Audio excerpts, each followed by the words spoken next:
welcome to part 6. How about that? We're nearly there. So, finishing off the control rods into the ailerons. Now I do have to apologise for part 5. It went on a little bit over 40 minutes I think. So I'm going to try and make this half an hour if I can. There you go. Right, so using my tweezers as pointers, here's your open battery hatch for the control horns for the ailerons.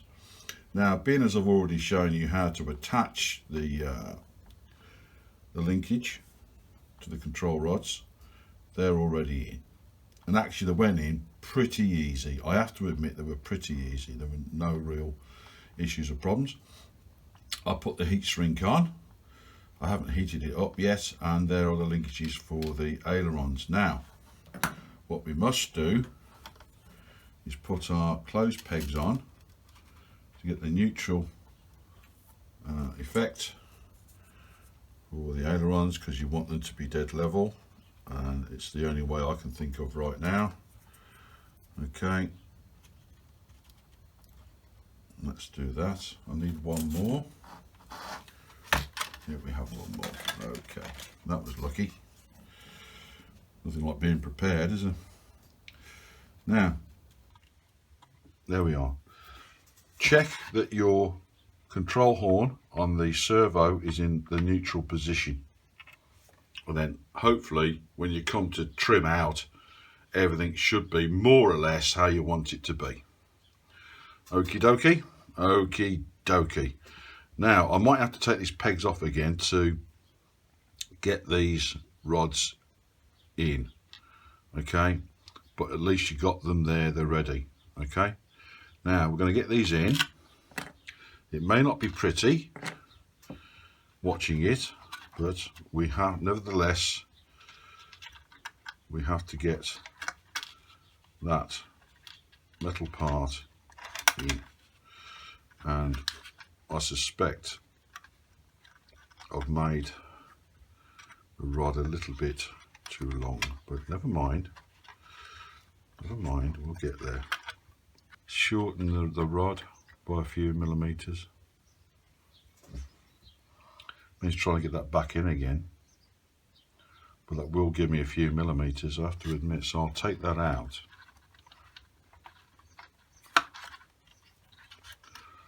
Bring that back. Now I'm going to do something I wouldn't normally do.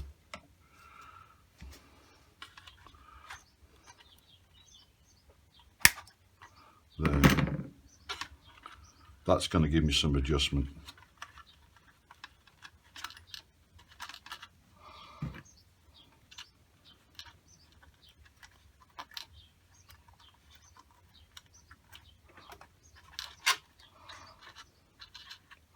I've got different ideas running through my head right now.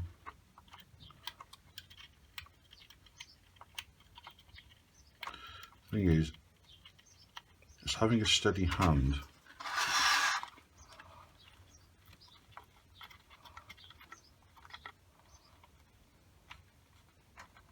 There we go. There you go. There you go. Put that horn, so the horn back into neutral. You've got to keep checking this, it's important.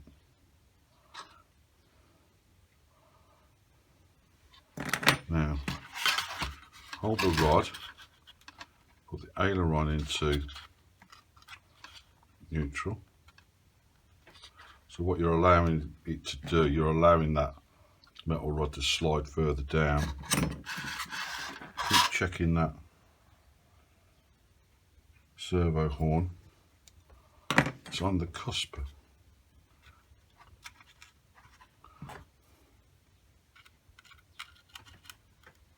I'm going to have the same problem the other side. I know I am.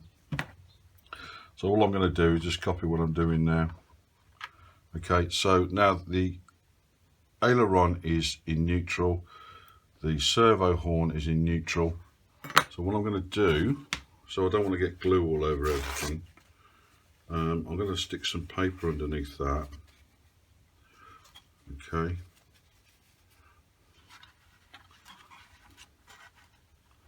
Well, I'll whip it out as soon as I've done it. I'll whip it out.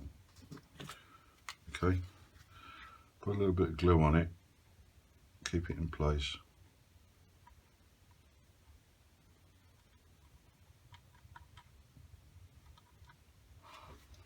Okay,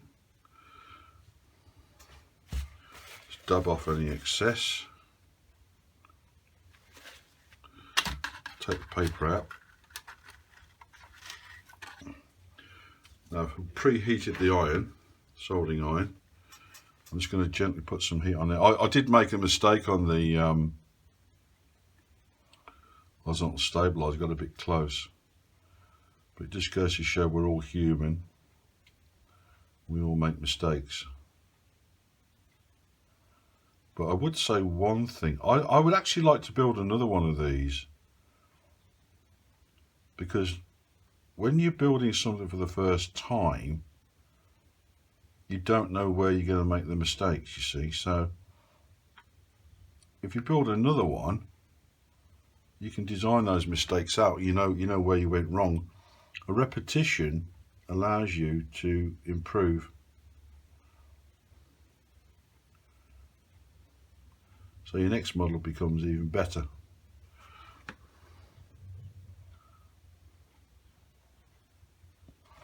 In fact, if I was to build this as a competition, I would lose.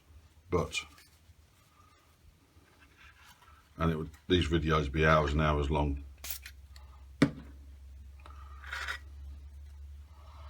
That's in. So your servo horn is in neutral. You've got your pegs on here, so you know the aileron's in neutral. So you can take the pegs off now. And there you go. It's in. It's done. So what I'm going to do. Oh, the other rod's come out. Oh, okay. I'll have to go and search for that. So what I'm going to do, I'm going to edit it there, put this one in, and then we'll go on to the next part. The canopy. Now, I've seen many people bugger up their canopies just through lack of practice of taking the flashing off around them. And I've seen many people use scissors, and I've seen many people use a knife. And you know, unless you are some sort of expert surgeon, you know, I don't think it's going to end too well. But one method that I use personally, I'm not saying it's the correct method, but one method that I use and works for me is using the very cheap nail file. Now, these methods will work on all types of canopies, no matter what their shape and texture. Now, because it can take a little bit of a while, I've pre-done this one up until the last part, which is the front of the canopy. And what you do is you just snip wherever there's a corner, you snip to the corner. When you've got a round bit, you snip at the end, okay? And then what you do, you just fold it round, so you get a nice straight line, okay, like that. Then you fold it back on itself, okay, like that. And then what you do, you get your cheap nail file that we get from the pound shop. If you're in America, it might be the 7-Eleven or the 5 and dime, whichever is your numerical persuasion. And you rub it, and it puts a crease in it, and it weakens it, okay, and you get like a kind of a hinge effect. Then you fold it back over, do the other side, okay. Now this is the reason why I didn't do all the canopy under the guise of the camera, because to do all of it just takes a little bit of a while, and I'm not prepared to waste your time or mine, to be honest. Okay, fold it back over again, and then you'll find you start to get a little bit of a, I suppose you could say, a tear. A bit of a tear there. See, I could just go like that if I wanted to. I'm not going to do that because I might end up ripping it. You just carry on. And just keep going.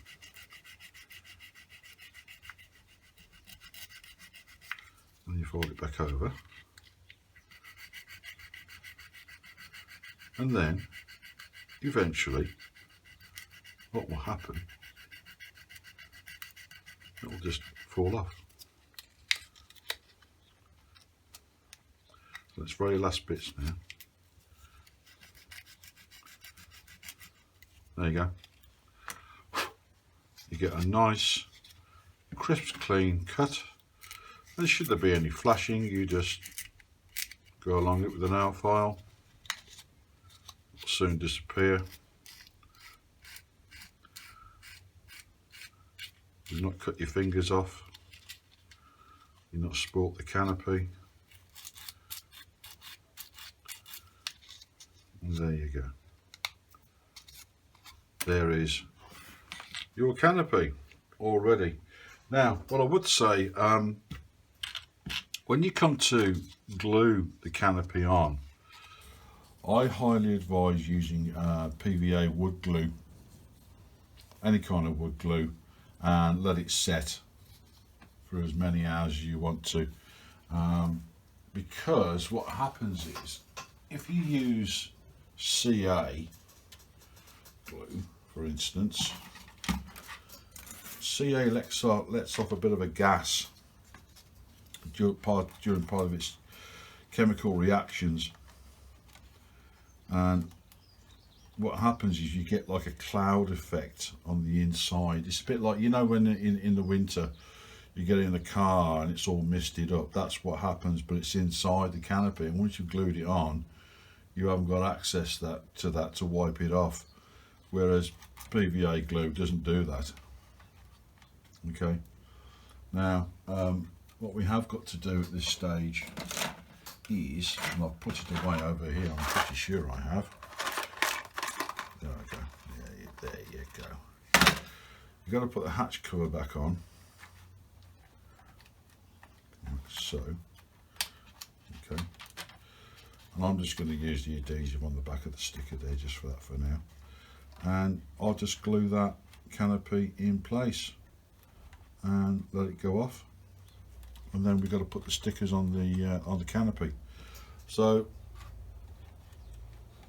there you go, white PVA glue, put your stickers on the canopy, and we're nearly there. Right, we've come to that part. Canopy's on, it's not smoked up or anything. Put the stickers on the canopy, so that's all done. So if you're wondering what these are, it'll be made open to you in just a minute. So what we're going to do, slip the battery in. Okay, not necessarily connect it straight away, but just slip the battery in like so. Okay, there we go. Lovely, lovely, lovely, lovely. Close the hatch. Okay, why are we doing that? Because we're at the point where we need to balance the model. In other words, get the correct C of G, centre of gravity. Now, we're on the last page. We're on the last page. How about that? Page 25. I've made a couple of notes on there. Now, what it says is, it's entitled Assembly Complete Maiden Flight. The centre of gravity of the aircraft is located 5mm in front of the wing scored line. So my interpretation of that is, there's your wing scored line just in front of your carbon rod.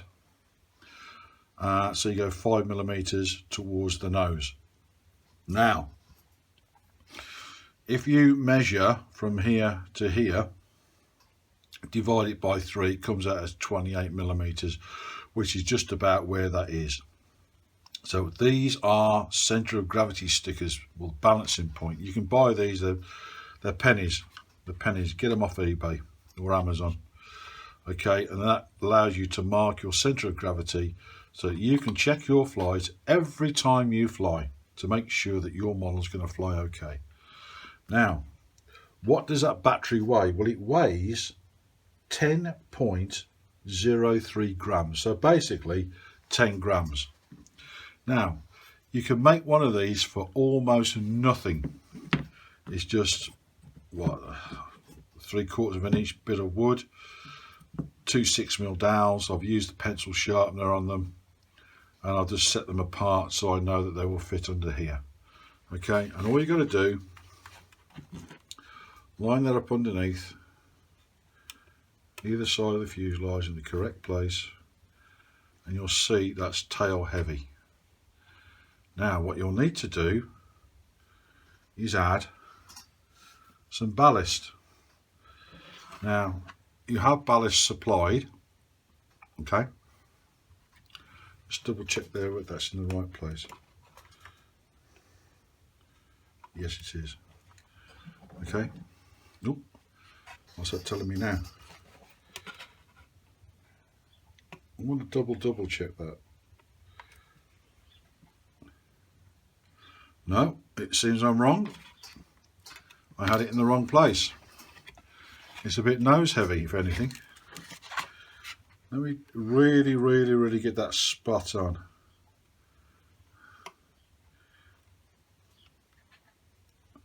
Now it's saying tail heavy.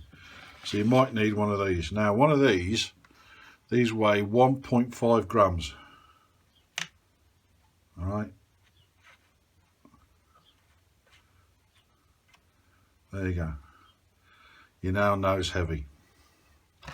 You never ever want an aircraft to be tail heavy. Not ever. Now, I'm just going to give you some weights in a minute. Let's see where that battery is. So that battery is tucked in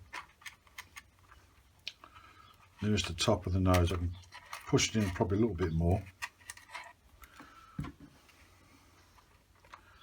I've fully charged this battery, by the way. That's ready to go. Now I might chop that in half. Let's see if it will cut with these. This is totally on the fly, by the way. No, it's not going to do it. If I can't break it, then I won't bother. But I would say you probably need about half of that.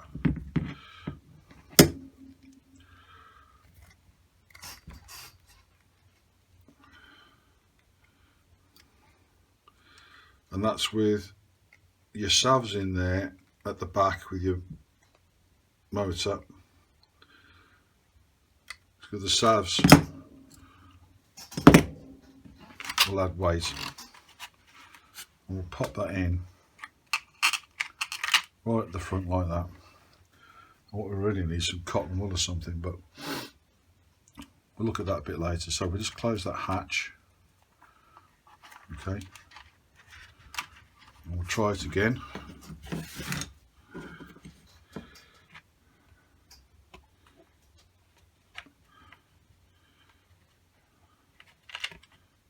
There you go. So it's slightly nose heavy, which is really where you want it. So I reckon that'll be right. What I'll probably do is I've got a bit of foam somewhere. I'll pop a bit of foam in the front to keep that weight where it is. So now you know your balance is okay. All right. Now it does say when using the original electronics equipment of this model, 3 counterweight iron plate needs to be installed in the nose. Well, evidently not. The active range of ailerons and elevator rudder are 4mm on all sides, and it says choose grassland for maiden flight. What that means in real proper adult English means it may not fly first go. It may not fly first go. So I'm just going to give you the results of me weighing things. Now this without the battery in weighs 47.8 grams. 47.8 grams without the battery in. So with the battery in, it should come to around about 58 grams. Okay.